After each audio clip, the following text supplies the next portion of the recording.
participer à cette formation ou avoir un diplôme en électronique de système embarqué, ils ont l'opportunité d'accéder au domaine industriel comme ingénieur électronicien ou master électronicien ou technicien en électronique spécialisé en construction des cartes électroniques, maintenance des cartes ou des composants des machines qui ont relation avec tout ce qui est manipulation, carte électronique, composants électroniques. Et ainsi, ils ont la possibilité ou l'opportunité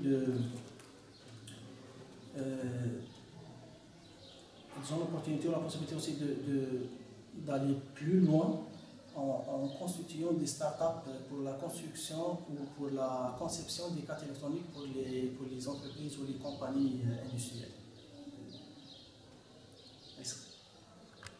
Bismillahirrahmanirrahim. Donc, je suis un enseignant de Mohamed, chargé de monter antenne et transmission et TP antenne. Donc, parmi les matériels qui existent dans le labo, il y a les antennes qui permettent de faire la réalisation des composants électroniques et de faire simulation des chaînes de transmission. Donc, parmi les logiciels qui utilisent dans le modèle antenne de transmission, il y a des logiciels HFSS et les logiciels CST. C'est des logiciels qui permettent de réaliser les antennes et déterminer les caractéristiques adaptatives. Donc, dans ce labo, il y a des transmissions, il y a des ordinateurs qui permettent de faire une simulation. Parmi les types qui existent, il existe des lignes de transmission. C'est des lignes de transmission utilisées dans les câbles de parabole. Donc, ce type sert pour voir les câbles et déterminer les caractéristiques techniques. Autrement dit, donc, pour voir les adaptations entre les antennes. Donc, parmi les logiciels qui sont utilisés dans le domaine de télécommunications, il y a le logiciel Atoll. C'est un logiciel Atoll destiné pour la norme GSM, UMTS et le 4e génération. Bismillahirrahmanirrahim, je me présente, Guinel Boumediene, enseignant universitaire au niveau des facultés de technologie, département d'électronique. Nous sommes au niveau de laboratoire au niveau de notre département pour générer des TP de niveau M1, M2 et L1, L2, L3. Les TP, il y a des TP de simulation et des TP de simulation et des TP des composants. Alors, par exemple, nous avons la carte FPGA qu'on utilise pour programmer beaucoup de fonctions. Et nous avons aussi la carte DSP. C'est aussi pour faire la simulation des capteurs, des simulations pour la chaîne de télécommunication.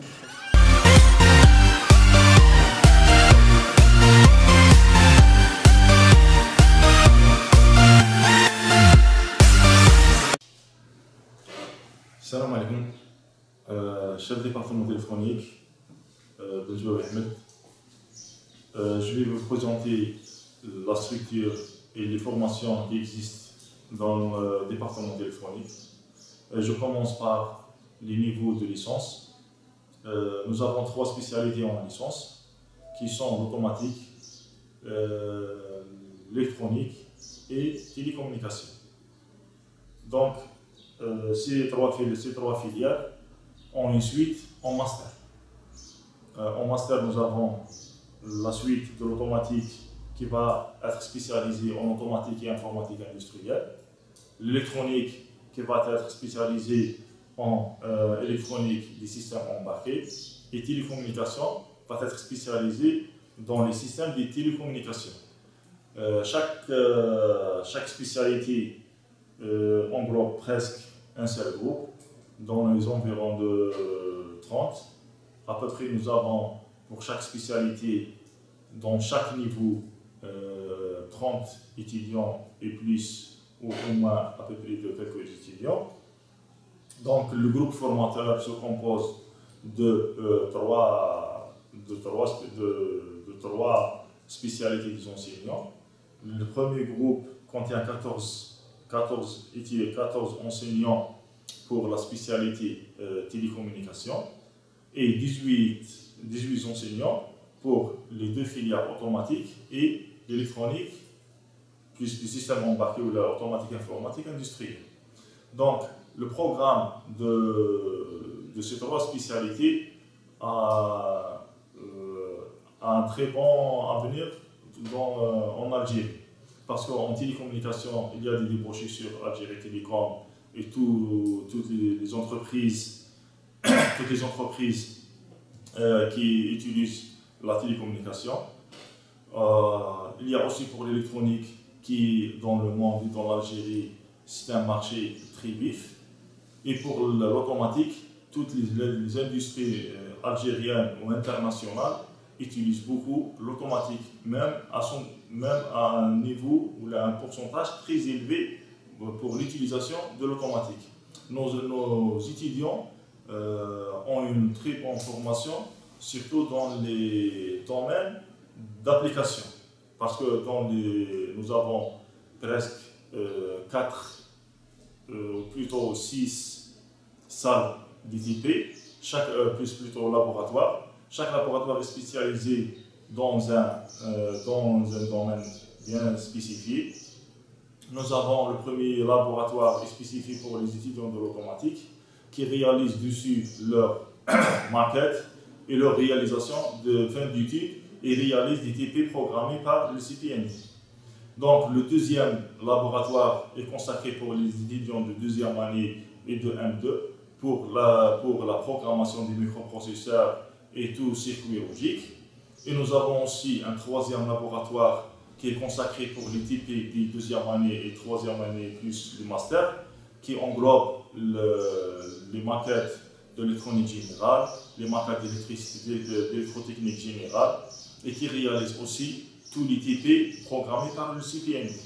Nous avons un laboratoire spécifié seulement pour les maquettes et les réalisations à circuit électronique. Et nous avons presque 2 autres laboratoires qui ont un objectif très défini pour les gens de télécommunication. Les gens de télécommunication ont ces 2 laboratoires pour réaliser les cartes pour les communications, les réseaux, etc. Et nous avons 3 autres centres de calcul pour réaliser les TP à base de simulation et quelque chose de programmation sous logiciel ou pour faire leur projet de fin d'études qui ont équipé des PC de nouvelle génération.